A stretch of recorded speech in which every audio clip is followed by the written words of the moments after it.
use the fact that nobody knows you to your advantage.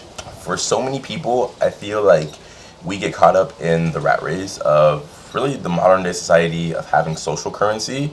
So what do you mean by that, Alton? Having Instagram followers, having YouTube subscribers, basically having some type of online presence. And a lot of people get discouraged by the fact that they don't have that. And since they don't really start anything because they think, oh, well, I don't want to start something because if I start something, if I start a new business, start a new channel or whatever, if I post online, nobody will see it anyways. And because of that, it's not going to go anywhere. Well, I'm here to tell you today, as somebody who just passed 5,000 subscribers on YouTube, it's not the most in the world, but in a way, back when I didn't even have 100 subscribers, it was better. And it's because nobody knew me. Now, stick around to the end of the video if you want to find out exactly why that's the case. So back when I had less than 100 subscribers, let's go back to 2022, 2023, Alton. Don't mind me, this is just like a CBD cigarette I'm gonna finish. But yeah, back then it felt so much easier. I was able to film all different types of content because I didn't care basically what I put out online. Now, this isn't the best tactic for everybody, and I'm not really advocating for you guys to go out there and just start posting crazy stuff. But in the beginning, since nobody knew my channel, and since I literally didn't have any subscribers, I could post a video about quite literally anything. I didn't tell any of my friends I started a channel. I didn't tell any of my family members or any of my coworkers I started a YouTube channel. So basically, I was putting content out into this void of really just the YouTube algorithm. And because nobody knew about me, unless a video went viral, it wouldn't even really get any views. And you might be thinking like, dang, that sucks, man. Like posting something that doesn't get any views. But it was good in a lot of ways. Unless something was great, like unless a video was actually truly really good, it never broke through the mold. And because of that, I'm happy nobody saw it. Imagine if I had 100,000 subscribers and I post a video where I'm stuttering a lot, I'm not being confident in my speech, and I'm not eloquent in my talking points, or I'm just talking on some total bullshit. Like there's some videos at the beginning of my channel, you guys can scroll back. I try not to delete videos, but there are some videos I had to take down because I was just talking some bullshit. I started my channel when I was 22, so this was during the whole, manosphere era, all that kind of like masculinity stuff, which isn't necessarily bad, but I for sure made some kind of clout chasing type videos just to kind of try to break through the mode.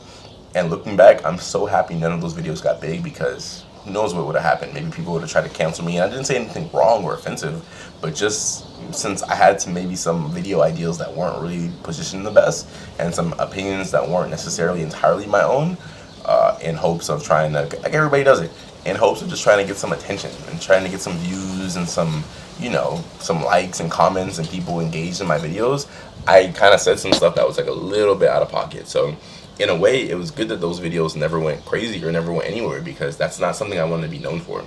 That leads into my next point. When you first start posting videos or doing whatever it is, if you're a freaking TikToker doing the renegade or whatever, in the beginning, you don't really know what you want to be known for. You don't really know what your niche is. And I think using those first, few weeks, few months of nobody really knowing about your content or what you're posting online is great. It's beautiful because you get to post all these different types of content to kind of narrow down what your niche is.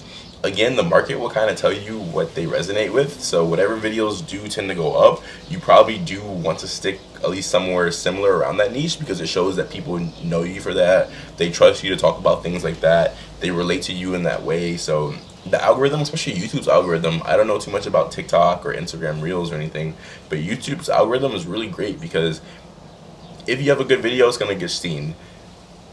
And the algorithm will also kind of at least leads you to what a good niche would be for somebody like you. So somebody of your demographic, where you're at. So for example, me, I'm a 25-year-old African-American male who lives in Los Angeles, California. There are certain niches that are going to be more befitting for me that if I talk about, people will relate to me more. So whether that's talking about Hollywood and what life is like out here. I am a YouTuber, but I also am a college student. I'm also a bartender at night. I can make videos about bartending. I can make videos about going to school full-time while also working full-time. I can make videos about what life is like in LA or what life is like in America. There's all these things that are kind of like more micro niches that relate more to me that if I talk about, people would listen and trust in me more. Does that make sense?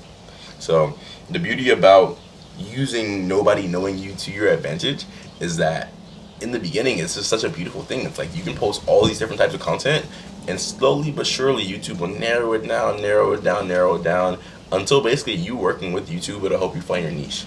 Again, I'm not too sure about some of the other platforms, IG, TikTok, whatever, but again, don't mind me, guys. This is CBD. I don't smoke nicotine or anything anymore. I thank God that I got free from that. But yeah, just use nobody knowing you to your advantage. I'll also recommend you guys. I'll advocate.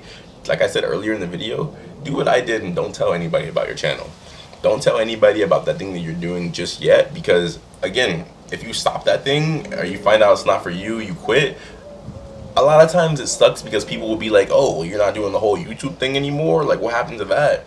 And it does kind of hurt when you stop something, but stopping something isn't bad. But a lot of times the way people make you feel about stopping the thing can feel bad. Does that make sense? Like, there's been so many things I've tried in my life that I found that weren't for me, but it's almost like people held me to it. They wouldn't let it go. It's like they wouldn't let me move past it. And that's like such a shitty feeling. It's like, yo, I don't want to do this thing anymore. I found out it's not for me, whether it was too hard, I just didn't actually enjoy it, or for whatever reason. I don't have to let you know what the reason is for me stopping something. But a lot of times folks will kind of try to use that and abuse you with it. They'll try to rub it in your face like, hey, look, you stopped another thing. So use the fact that nobody knows you to your advantage, and don't tell anybody about your channel. Don't tell anybody about that new business you're trying to start in the beginning, especially if you don't need anybody to do it. A lot of businesses are like solopreneur nowadays, so you can kind of do a lot of stuff yourself. You don't really have to tell anybody about it, because if you stop the thing, then they'll try to like basically use it against you. Also, again, there's a freedom in nobody in your current circle knowing about what you're talking about online. Like, guys, some of my biggest videos on this YouTube channel have been about talking about like men's sexual health. I'm reviewing honey packs and blue chews and things like that. I'm also making like fitness content and talking about that a little bit. But if freaking my mother from the beginning, or if all my homies around me from the beginning knew, oh yeah, I'm talking about blue chews and honey packs, it feels a little awkward. I'm not gonna lie. Like, that would feel a little bit awkward. So it's kind of like, it's for the better that I didn't talk about it in the beginning. But now what? Guess what? Well, things are working now. Like, some of those videos kind of have a lot of views, I've gotten brand deals and I've made money off of some of these things. So it's for the better that I didn't talk about them in the beginning, but now that they worked out, there's kind of like some proof. And now it's like, okay, people could try to maybe denigrate me for it or talk down about things like, hey, why are you making videos about blue chews and honey packs? But it's like, hey, it kind of worked. So it's like, it's proof of concept in a way, it's not a bad thing. So definitely utilize people not knowing you in the beginning, because in a lot of ways my YouTube felt a lot more free when I had less than 100 subscribers than it does now that I have 5,000 subscribers and all my friends know about my channel, and I'm sure probably some of my family members do too. It's still fun, don't get me wrong, but in a lot of ways it was a bit more fun than before, because I could just do anything, and you never really know how good something is until you are past it, and then you have the rose-colored tints when you look back of like, damn, I'm kind of looking back at it a little bit like empathetically and lovingly of like, dang, I kind of miss those days when I had less subscribers. So utilize that time to your advantage, guys. I believe in you. Comment down below, what do you guys think of this? Do you understand what I'm saying? If you guys like today's video, make sure you give it a thumbs up, hit the subscribe button, and turn on post notifications, because I post videos like this every single day.